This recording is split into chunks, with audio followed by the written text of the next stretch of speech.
3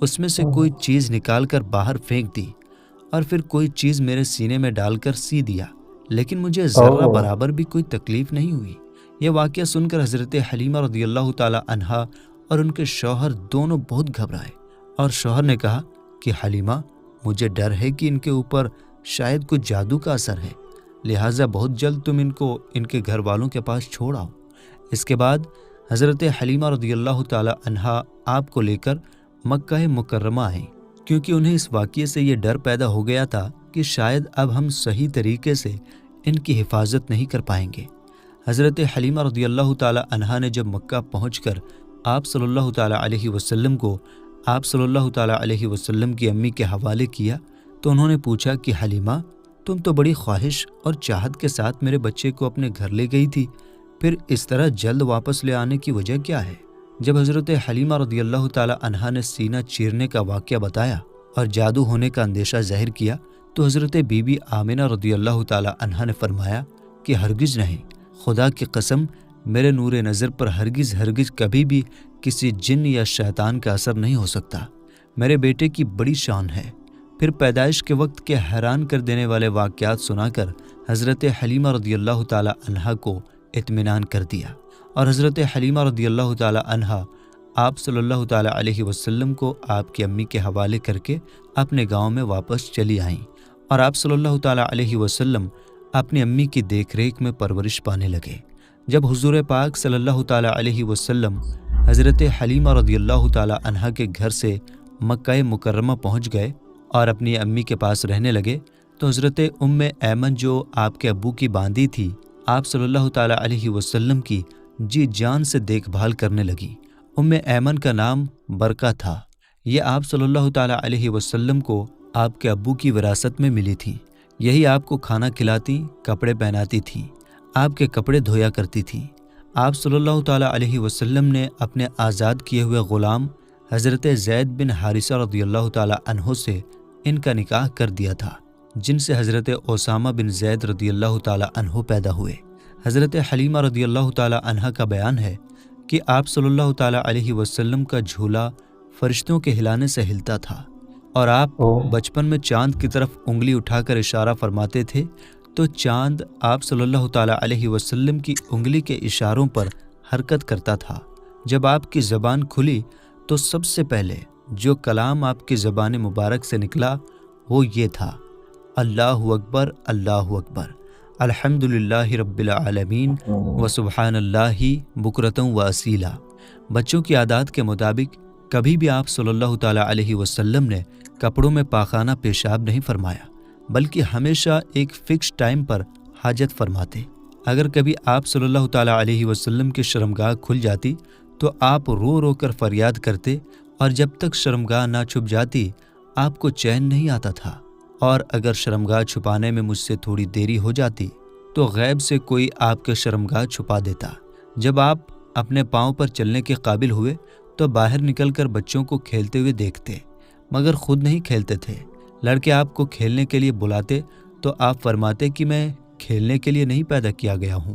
حضور اکرم صلی اللہ تعالی علیہ وسلم کی عمر شریف جب 6 سال کی ہو گئی تو آپ کی امی آپ کو ساتھ لے کر مدینہ منورہ آپ کے دادا عبد المطلب کے ننیحال بنو عدی بن نجار میں رشتہ داروں کی ملاقات یا اپنے شوہر کی قبر کی زیارت کے لیے تشریف لے گئیں۔ حضور پاک صلی اللہ تعالی علیہ وسلم کے ابو کی باندی ام ایمن بھی اس سفر میں آپ کے ساتھ تھیں۔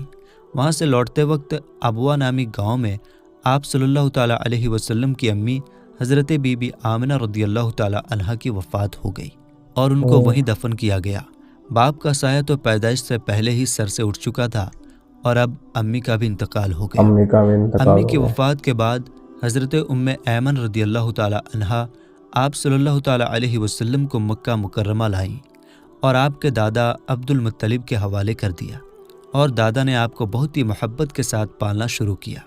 اور حضرت ام ایمن رضی اللہ تعالی عنہا آپ کی خدمت کرتی رہیں۔ جب آپ صلی اللہ تعالی علیہ وسلم کی عمر شریف 8 سال کی ہو گئی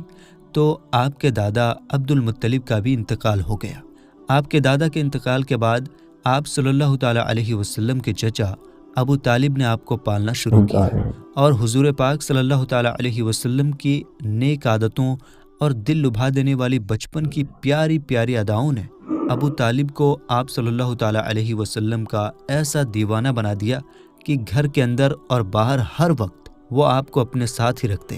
اپنے ساتھ کھلاتے پلاتے، اپنے پاس ہی آپ کا بستر بچھاتے اور ایک پل کے لیے بھی کبھی اپنی نظروں سے آپ کو دور نہیں ہونے دیتے تھے۔ ابو طالب کا بیان ہے کہ میں نے کبھی بھی نہیں دیکھا کہ حضور پاک صلی اللہ تعالیٰ علیہ وسلم کسی وقت بھی کوئی جھوٹ بولے ہوں، یا کبھی کسی کو دھوکہ دیا ہو، یا کبھی کسی کو کوئی تکلیف پہنچائی ہو، یا بےہودہ لڑکوں کے پاس کھیلنے کے لیے گئے ہوں، یا کبھی بے ادبی سے کوئی بات کی ہو۔ ہمیشہ بہت ہی نیک اور پرہیزگار رہے۔ ایک مرتبہ ملک عرب میں بہت ہی بھیانک سوکھا پڑ گیا تو مکہ کے لوگوں نے بتوں سے مانگنے کا ارادہ کیا، مگر ایک خوبصورت بوڑھے نے مکہ والوں سے کہا کہ اے مکہ کے لوگوں، ہمارے اندر ابو طالب موجود ہیں جو کعبہ کے خدمتدار حضرت ابراہیم علیہ السلام کی نسل سے ہیں اور کعبے کا دیکھ بھال بھی کرنے والے ہیں، ہمیں ان کے پاس چل کر دعا کی درخواست کرنی چاہیے۔ چنانچہ عرب کے سردار ابو طالب کی خدمت میں حاضر ہوئے اور فریاد کرنے لگے کہ اے ابو طالب، اس بھیانک سوکھے کی وجہ سے پورا عرب پریشان ہے،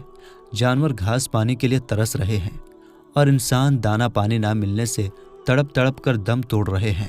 قافلوں کا آنا جانا بند ہو چکا ہے، آپ بارش کے لیے دعا کیجیے۔ عرب کے لوگوں کی فریاد سن کر ابو طالب کا دل بھر آیا اور حضور پاک صلی اللہ تعالیٰ علیہ وسلم کو اپنے ساتھ لے کر کعبہ میں گئے اور حضور پاک صلی اللہ تعالیٰ علیہ وسلم کو کعبہ کی دیوار سے ٹیک لگا کر بٹھا دیا اور دعا مانگنے لگے۔ دعا کے درمیان حضور پاک صلی اللہ تعالیٰ علیہ وسلم نے اپنی انگلی مبارک کو آسمان کی طرف اٹھا دیا، ایک دم چاروں طرف بادل چھانے لگے اور فوراً ہی اس زور سے بارش ہوئی کہ عرب کی زمین سیراب ہو گئی۔ جنگلوں اور میدانوں میں ہر طرف پانی ہی پانی نظر آنے لگا، چٹیل میدانوں کی زمینیں ہری بھری ہو گئیں، سوکھا ختم ہو گیا اور سارے عرب والے خوش ہو گئے۔ حضور پاک صلی اللہ تعالیٰ علیہ وسلم کا لقب امی ہے، اور امی کا معنی یہ ہے کہ آپ نے دنیا میں کسی انسان سے لکھنا پڑھنا نہیں سیکھا۔ یہ حضور پاک صلی اللہ تعالیٰ علیہ وسلم کا بہت ہی عظیم الشان معجزہ ہے کہ دنیا میں کسی نے بھی آپ کو نہیں پڑھایا لکھایا، مگر خداوند قدوس نے آپ کو اس طرح علم عطا فرمایا کہ آپ کا سینہ تمام طرح کے علم سے بھر گیا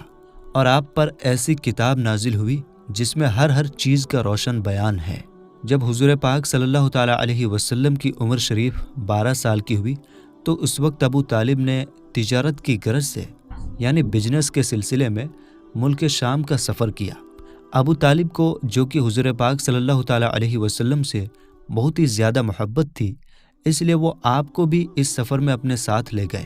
حضور پاک صلی اللہ تعالیٰ علیہ وسلم نے اعلان نبوت سے پہلے 3 بار تجارتی سفر کیا، 2 مرتبہ ملک شام گئے اور 1 بار یمن تشریف لے گئے۔ یہ ملک شام کا پہلا سفر ہے۔ اس سفر کے دوران بصرہ میں بحیرہ راہب یعنی عیسائی سادھو کے پاس آپ ٹھہرے۔ اس نے تورات و انجیل میں بتائی گئی آخری نبی کی نشانیوں سے آپ صلی اللہ تعالیٰ علیہ وسلم کو دیکھتے ہی پہچان لیا اور بہت ہی عقیدت اور احترام کے ساتھ اس نے آپ کے قافلے والوں کی دعوت کی اور ابو طالب سے کہا کہ یہ سارے جہان کے سردار اور رب العالمین کے رسول ہیں جن کو اللہ تعالیٰ نے رحمت للعالمین بنا کر بھیجا ہے۔ میں نے دیکھا کہ درخت اور پتھر ان کو سجدہ کرتے ہیں اور بادل ان پر سایہ کرتا ہے اور ان کے دونوں کندھوں کے بیچ نبی ہونے کا مہر ہے، اس لیے تمہارے حق میں یہی بہتر ہوگا کہ اب تم ان کو لے کر آگے نہ جاؤ اور اپنے تجارت کا مال یہیں بیچ کر بہت جلد مکہ چلے جاؤ، کیونکہ ملک شام میں یہودی لوگ ان کے بہت بڑے دشمن ہیں، وہاں پہنچتے ہی وہ لوگ ان کو شہید کر ڈالیں گے۔ اس عیسائی سادھو کے کہنے پر ابو طالب کو خطرہ محسوس ہونے لگا، چنانچہ انہوں نے وہیں اپنی تجارت کا مال بیچ دیا اور بہت جلد حضور پاک صلی اللہ تعالیٰ علیہ وسلم کو اپنے ساتھ لے کر مکہ مکرمہ واپس آ گئے۔ بحیرہ سادھو نے چلتے وقت بہت ہی عقیدت کے ساتھ آپ کو سفر کا کچھ سامان بھی دیا۔ اسلام سے پہلے عرب کے لوگوں کے بیچ بہت لمبے وقت سے لڑائیاں چل رہی تھیں۔ انہی لڑائیوں میں سے ایک مشہور لڑائی جنگ فجار کے نام سے مشہور ہے۔ عرب کے لوگ ذوالقعدہ، ذوالحجہ، محرم اور رجب ان 4 مہینوں کا بہت احترام کرتے تھے اور ان مہینوں میں لڑائی کرنے کو گناہ جانتے تھے، یہاں تک کہ عام طور پر ان مہینوں میں لوگ تلواروں کو رکھ دیتے تھے اور بھالوں کی برچھیاں اتار لیتے تھے، مگر اس کے باوجود کبھی کبھی کچھ ایسے ہنگامی حالات پیدا ہو گئے کہ مجبوراً ان مہینوں میں بھی لڑائیاں کرنی پڑی۔ ان لڑائیوں کو عرب کے لوگ گناہ کی لڑائیاں کہتے تھے۔ سب سے آخری جنگ فجار جو قریش اور قیس کے قبیلوں کے بیچ ہوئی، اس وقت حضور پاک صلی اللہ تعالیٰ علیہ وسلم کی عمر شریف 20 سال کی تھی۔ کیونکہ قریش اس جنگ میں حق پر تھے، اس لیے ابو طالب وغیرہ اپنے چچاؤں کے ساتھ آپ بھی اس جنگ میں شامل ہوئے، مگر کسی پر ہتھیار نہیں اٹھایا، صرف اتنا ہی کیا کہ اپنے چچاؤں کو تیر اٹھا اٹھا کر دیتے رہے۔ اس لڑائی میں پہلے قیس پھر قریش جیتے اور آخرکار صلح پر یہ لڑائی ختم ہو گئی۔ روز روز کی لڑائیوں سے عرب کے سینکڑوں گھرانے برباد ہو گئے تھے۔ ہر طرف آئے دن کی لوٹ مار سے ملک کا امن و سکون ختم ہو چکا تھا۔ کوئی شخص بھی اپنی جان و مال کو محفوظ نہیں سمجھتا تھا، نہ دن کو چین نہ رات کو آرام۔ اس ڈراؤنے حالات سے تنگ آ کر کچھ ایسے لوگ جو صلح اور شانتی کو پسند کرتے تھے، ان لوگوں نے جنگ فجار کے ختم ہونے کے بعد اپنا قدم ایک سمجھوتے کی طرف بڑھایا۔ چنانچہ بنو ہاشم، بنو زہرہ، بنو اسد وغیرہ قبیلہ قریش کے بڑے بڑے سردار عبداللہ بن جدعان کے گھر پر جمع ہوئے اور حضور پاک صلی اللہ تعالیٰ علیہ وسلم کے چچا زبیر بن عبد المطلب نے یہ مشورہ دیا کہ موجودہ حالات کو سدھارنے کے لیے کوئی سمجھوتا کرنا چاہیے۔ چنانچہ قبیلہ قریش کے سرداروں نے بقائے باہم کے اصول پر، یعنی کسی بات کو بنا کسی سمسیا یا وواد کے سلجھانے کے اصول پر جیو اور جینے دو کا سمجھوتا کیا اور شپت لے کر یہ وعدہ کیا کہ ہم لوگ ملک سے برائی دور کریں گے، مسافروں کی حفاظت کریں گے، غریبوں کی مدد کرتے رہیں گے، مظلوموں کی حفاظت کریں گے، کسی ظالم یا لوٹ مار کرنے والے کو مکہ میں نہیں رہنے دیں گے۔ اس سمجھوتے میں حضور پاک صلی اللہ تعالیٰ علیہ وسلم بھی شامل ہوئے اور آپ کو یہ سمجھوتا اس طرح پسند آیا تھا کہ اعلان نبوت کے بعد آپ صلی اللہ تعالیٰ علیہ وسلم فرمایا کرتے تھے کہ اس سمجھوتے سے مجھے اتنی خوشی ہوئی کہ اگر اس سمجھوتے کے بدلے میں کوئی مجھے لال رنگ کے اونٹ بھی دے دیتا تو مجھے اتنی خوشی نہیں ہوتی۔ اور آج اسلام میں بھی اگر کوئی مظلوم یا اعلی حلف الفضول کہہ کر مجھے مدد کے لیے پکارے تو میں اس کی مدد کے لیے تیار ہوں۔ اس سمجھوتے کو حلف الفضول اس لیے کہتے ہیں کہ قریش کے اس سمجھوتے سے بہت پہلے مکہ میں قبیلہ جرہم کے سرداروں کے بیچ بھی بالکل ایسا ہی ایک سمجھوتا ہوا تھا، اور چونکہ قبیلہ جرہم کے وہ لوگ جو اس سمجھوتے کو بڑھاوا دینے والے تھے، ان سب لوگوں کا نام فضل تھا، یعنی فضل بن حارث اور فضل بن وداع اور فضل بن فضالہ، اس لیے اس سمجھوتے کا نام حلف الفضول رکھ دیا گیا۔ جب آپ صلی اللہ تعالیٰ علیہ وسلم کی عمر شریف تقریباً 25 سال کی ہوئی تو آپ کی سچائی اور ایمانداری کا چرچا دور دور تک پہنچ چکا تھا۔ حضرت خدیجہ رضی اللہ تعالیٰ عنہا مکہ کی ایک بہت ہی مالدار، بہت ہی امیر عورت تھی۔ ان کے شوہر کا انتقال ہو چکا تھا۔ ان کو ضرورت تھی کہ کوئی بھروسے مند آدمی مل جائے تو اس کے ساتھ اپنی تجارت، اپنے بزنس کا مال و سامان ملک شام بھیجیں۔ چنانچہ ان کے دل نے اس کام کے لیے حضور پاک صلی اللہ تعالیٰ علیہ وسلم کو چنا اور خبر بھیجی کہ آپ صلی اللہ تعالیٰ علیہ وسلم میرے تجارت کا مال، میرے بزنس کا مال لے کر ملک شام جائیں۔ اس کی جو مزدوری میں دوسروں کو دیتی ہوں، آپ صلی اللہ تعالیٰ علیہ وسلم کی ایمانداری اور سچائی کی وجہ سے میں آپ کو اس کا ڈبل معاوضہ دوں گی۔ حضور پاک صلی اللہ تعالیٰ علیہ وسلم نے ان کی اس بات کو قبول کر لیا اور تجارت کا مال اور سامان لے کر ملک شام کو چل پڑے۔ اس سفر میں حضرت خدیجہ رضی اللہ تعالیٰ عنہا نے اپنے ایک بھروسے مند غلام میسرہ کو بھی آپ صلی اللہ تعالیٰ علیہ وسلم کے ساتھ بھیج دیا تاکہ وہ آپ کی خدمت کرتا رہے۔ جب آپ صلی اللہ تعالیٰ علیہ وسلم ملک شام کے مشہور شہر بصرہ کے بازار میں پہنچے تو وہاں نستورہ عیسائی سادھو کی خانقاہ کے قریب میں ٹھہرے۔ نستورہ سادھو میسرہ کو بہت پہلے سے جانتا پہچانتا تھا۔ حضور پاک صلی اللہ تعالیٰ علیہ وسلم کی صورت دیکھتے ہی نستورہ میسرہ کے پاس آیا اور پوچھا کہ اے میسرہ، یہ شخص کون ہے جو اس درخت کے نیچے اتر پڑے ہیں؟ میسرہ نے جواب دیا کہ یہ مکہ کے رہنے والے ہیں اور خاندان بنو ہاشم کے چشم و چراغ ہیں۔ ان کا نام محمد اور لقب امین ہے۔ نستورہ نے کہا کہ سوائے نبی کے اس درخت کے نیچے آج تک کبھی بھی کوئی نہیں اترا، اس لیے مجھے پورا یقین ہے کہ یہی آخری نبی ہیں۔ کیونکہ آخری نبی کی تمام نشانیاں جو میں نے توریت اور انجیل میں پڑھی ہیں وہ سب میں ان میں دیکھ رہا ہوں۔ کاش میں اس وقت تک زندہ رہتا جب یہ اپنی نبوت کا اعلان کریں گے تو میں ان کی بھرپور مدد کرتا اور پورے تن من دھن کے ساتھ ان کی خدمت کر کے اپنی پوری زندگی گزار دیتا۔ اے میسرہ، میں تم کو نصیحت اور وصیت کرتا ہوں کہ خبردار ایک لمحے کے لیے بھی تم ان سے جدا نہ ہونا اور بہت ہی پیار اور محبت کے ساتھ ان کی خدمت کرتے رہنا، کیونکہ اللہ تعالیٰ نے ان کو خاتم النبیین ہونے کا شرف عطا فرمایا ہے۔ حضور پاک صلی اللہ تعالیٰ علیہ وسلم بصرہ کے بازار میں بہت جلد تجارت کا مال بیچ کر مکہ مکرمہ واپس آ گئے۔ واپسی میں جب آپ کا قافلہ شہر مکہ میں داخل ہونے لگا تو حضرت بی بی خدیجہ رضی اللہ تعالیٰ عنہا ایک گھر کے چھت کے اوپری کمرے میں بیٹھی ہوئی قافلے کو آتا دیکھ رہی تھیں۔ جب ان کی نظر حضور پاک صلی اللہ تعالیٰ علیہ وسلم پر پڑی تو انہیں ایسا نظر آیا کہ دو فرشتے آپ صلی اللہ تعالیٰ علیہ وسلم کے سر پر دھوپ سے سایہ کیے ہوئے ہیں۔ حضرت خدیجہ رضی اللہ تعالیٰ عنہا کے دل پر اس نورانی منظر کا ایک خاص اثر ہوا اور وہ بہت ہی عقیدت و محبت کے ساتھ یہ خوبصورت نظارہ کر رہی تھیں۔ پھر اپنے غلام میسرہ سے انہوں نے کئی دن کے بعد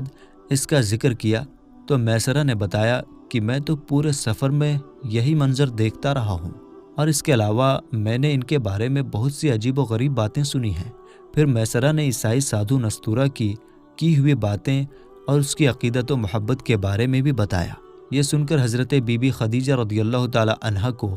آپ صلی اللہ تعالیٰ علیہ وسلم سے بے پناہ دلی محبت و عقیدت ہو گئی،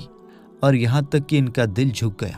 اور انہیں آپ صلی اللہ تعالیٰ علیہ وسلم سے نکاح کی خواہش پیدا ہو گئی۔ حضرت بی بی خدیجہ رضی اللہ تعالیٰ عنہا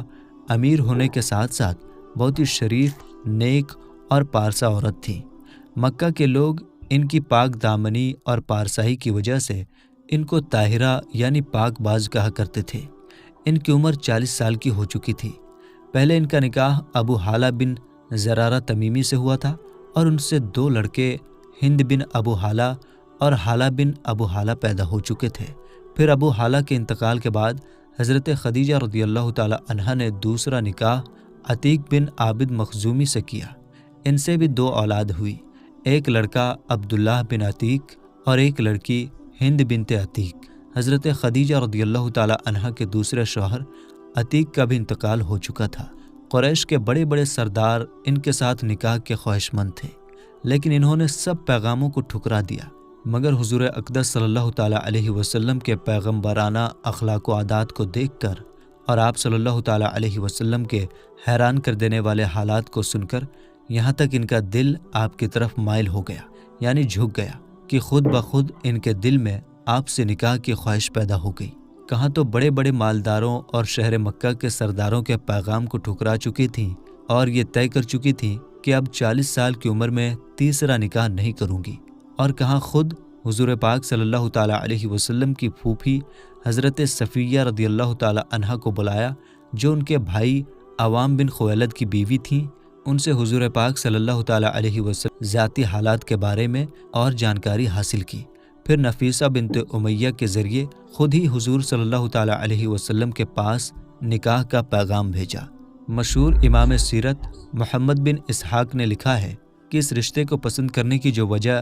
حضرت خدیجہ رضی اللہ تعالیٰ عنہا نے خود حضور پاک صلی اللہ تعالیٰ علیہ وسلم سے بیان کی ہے، وہ خود ان کے الفاظ میں یہ ہے کہ میں نے آپ صلی اللہ تعالیٰ علیہ وسلم کے اچھے اخلاق اور آپ صلی اللہ تعالیٰ علیہ وسلم کی سچائی کی وجہ سے آپ کو پسند کیا۔ حضور پاک صلی اللہ تعالیٰ علیہ وسلم نے اس رشتے کو اپنے چچا ابو طالب اور خاندان کے دوسرے بڑے بوڑھوں کے سامنے پیش فرمایا۔ بھلا حضرت خدیجہ رضی اللہ تعالیٰ عنہا جیسی پاک دامن، شریف، عقل مند اور مالدار عورت سے شادی کرنے کو کون نہ کہتا۔ سارے خاندان والوں نے بہت ہی خوشی کے ساتھ اس رشتے کو منظور کر لیا اور نکاح کی تاریخ طے ہوئی، اور حضور پاک صلی اللہ تعالیٰ علیہ وسلم حضرت حمزہ رضی اللہ تعالیٰ عنہ اور ابو طالب وغیرہ اپنے چچاؤں اور خاندان والوں کو اپنی بارات میں لے کر حضرت بی بی خدیجہ رضی اللہ تعالیٰ عنہا کے گھر پر تشریف لے گئے اور نکاح ہوا۔ اس نکاح کے وقت ابو طالب نے بہت ہی اچھے انداز میں خطبہ پڑھا۔ اس خطبے سے بہت ہی اچھی طرح اس بات کا اندازہ ہو جاتا ہے کہ اعلان نبوت سے پہلے آپ کے خاندانی بڑے بوڑھوں کا آپ صلی اللہ تعالیٰ علیہ وسلم کے بارے میں کیسا خیال تھا اور آپ کے اخلاق و عادات نے ان لوگوں پر کیسا اثر ڈالا تھا۔ ابو طالب کے اس خطبے کا ترجمہ یہ ہے: تمام تعریفیں اس خدا کے لیے ہیں جس نے ہم لوگوں کو حضرت ابراہیم علیہ السلام کی نسل اور حضرت اسماعیل علیہ السلام کی اولاد میں بنایا اور ہم کو ماد اور مضر خاندان میں پیدا فرمایا اور اپنے گھر کعبے کا نگہبان اور انتظام کرنے والا بنایا اور ہم کو علم و حکمت والا گھر دیا اور امن والا حرم عطا فرمایا اور ہم کو لوگوں پر حاکم بنایا۔ یہ میرے بھائی کا بیٹا محمد بن عبداللہ ہے۔ یہ ایک ایسا جوان ہے کہ قریش کے جس شخص کا بھی اس کے ساتھ کمپیئر کیا جائے یہ اس سے ہر شان میں بڑھا ہوا ہی رہے گا۔ ہاں، مال اس کے پاس کم ہے، لیکن مال تو ایک ڈھلتی ہوئی چھاؤں اور عدل بدل ہونے والی چیز ہے۔ میرا بھتیجا محمد صلی اللہ تعالیٰ علیہ وسلم وہ شخص ہے جس کے ساتھ میری نزدیکی اور محبت کو تم لوگ اچھی طرح جانتے ہو۔ وہ خدیجہ بنت خویلد رضی اللہ تعالیٰ عنہا سے نکاح کرتا ہے اور میرے مال میں سے 20 اونٹ مہر طے کرتا ہے، اور ان کا آنے والا وقت بہت ہی روشن اور عظیم الشان ہے۔ جب ابو طالب اپنا یہ شاندار خطبہ ختم کر چکے تو حضرت بی بی خدیجہ رضی اللہ تعالیٰ عنہا کے چچا زاد بھائی ورقہ بن نوفل نے بھی کھڑے ہو کر ایک شاندار خطبہ پڑھا جس کا مضمون یہ ہے: خدا ہی کے لیے حمد ہے جس نے ہم کو ایسا ہی بنایا جیسا کہ اے ابو طالب آپ نے ذکر کیا، اور ہمیں وہ تمام فضیلتیں عطا فرمائی ہیں جن کو آپ نے شمار کیا۔ بلا شبہ ہم لوگ عرب کے پیشوا اور سردار ہیں، اور آپ لوگ بھی تمام فضیلت والے ہیں۔ کوئی قبیلہ آپ لوگوں کے مرتبے کا انکار نہیں کر سکتا، اور کوئی شخص آپ لوگوں کے عزت و بڑائی کو رد نہیں کر سکتا، اور بے شک ہم لوگوں نے بہت ہی محبت اور دل لگی کے ساتھ آپ لوگوں کے ساتھ ملنے اور رشتے میں شامل ہونے کو پسند کیا۔ لہٰذا اے قریش، تم گواہ رہو کہ خدیجہ بنت خویلد رضی اللہ تعالیٰ عنہا کو میں نے محمد بن عبداللہ صلی اللہ تعالیٰ علیہ وسلم کے نکاح میں دیا 400 مسکال مہر کے بدلے۔ آخرکار حضرت بی بی خدیجہ رضی اللہ تعالیٰ عنہا کے ساتھ حضور پاک صلی اللہ تعالیٰ علیہ وسلم کا نکاح ہو گیا، اور حضور محبوب خدا صلی اللہ تعالیٰ علیہ وسلم کا گھر شادی ہونے کے ساتھ آباد ہو گیا۔ حضرت بی بی خدیجہ رضی اللہ تعالیٰ عنہا تقریباً 25 سال تک حضور پاک صلی اللہ تعالیٰ علیہ وسلم کی خدمت میں رہیں، اور ان کی زندگی میں حضور پاک صلی اللہ تعالیٰ علیہ وسلم نے کوئی دوسرا نکاح نہیں فرمایا، اور حضور پاک صلی اللہ تعالیٰ علیہ وسلم کے ایک بیٹے حضرت ابراہیم رضی اللہ تعالیٰ عنہ کے سوا باقی آپ کے تمام اولاد حضرت خدیجہ رضی اللہ تعالیٰ عنہا ہی کے شکم سے پیدا ہوئے، جن کے بارے میں آگے بتایا جائے گا۔ حضرت خدیجہ رضی اللہ تعالیٰ عنہا نے اپنی ساری دولت حضور پاک صلی اللہ تعالیٰ علیہ وسلم کے قدموں پر قربان کر دی،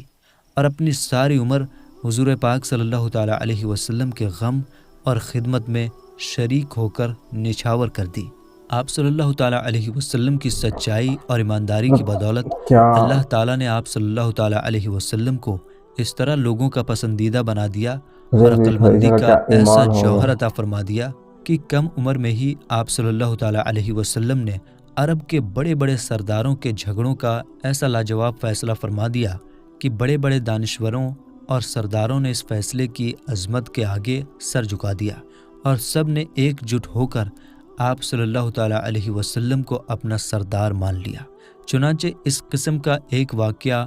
تعمیر کعبہ کے وقت پیش آیا، جس کی ڈیٹیل ہم انشاءاللہ پارٹ 3 میں سنیں گے۔ تو ہم امید کرتے ہیں کہ آپ کو آج کی ویڈیو بہت ہی پسند آئی ہوگی۔ ویڈیو پسند آنے کی صورت میں لائک اور شیئر کیجیے گا، اور ویڈیو آپ کو سمجھ میں آ رہی ہے یا نہیں کمنٹ باکس میں ضرور بتائیے گا۔ آپ کے کمنٹ سے ہی ہم آگے اور بہتر کرنے کی کوشش کریں گے انشاءاللہ۔ تو ہمیں اجازت دیجیے، پھر ملاقات ہوگی انشاءاللہ تعالیٰ پارٹ 3 میں۔ تب تک کے لیے آپ یہ تھا ہمارا ریاکشن اس ویڈیو پہ۔ پارٹ 2 اتنا بہترین تھا، مطلب نبی صلی اللہ علیہ وسلم کا جو بچپن، رسول اللہ صلی اللہ علیہ وسلم کا جو بچپن اور جوانی ہے، مطلب پیدائش کے بعد سے لے کے نکاح تک، شادی تک، مطلب جسے اس ویڈیو کی شروعات میں آپ دیکھو گے تو جب جنرلی جو چھوٹے بچے ہوتے ہیں ان کھیل کود مستی کا بہت ہوتا ہے، کیونکہ وہ نیچرل ہیومن سائیکولوجی ہے But as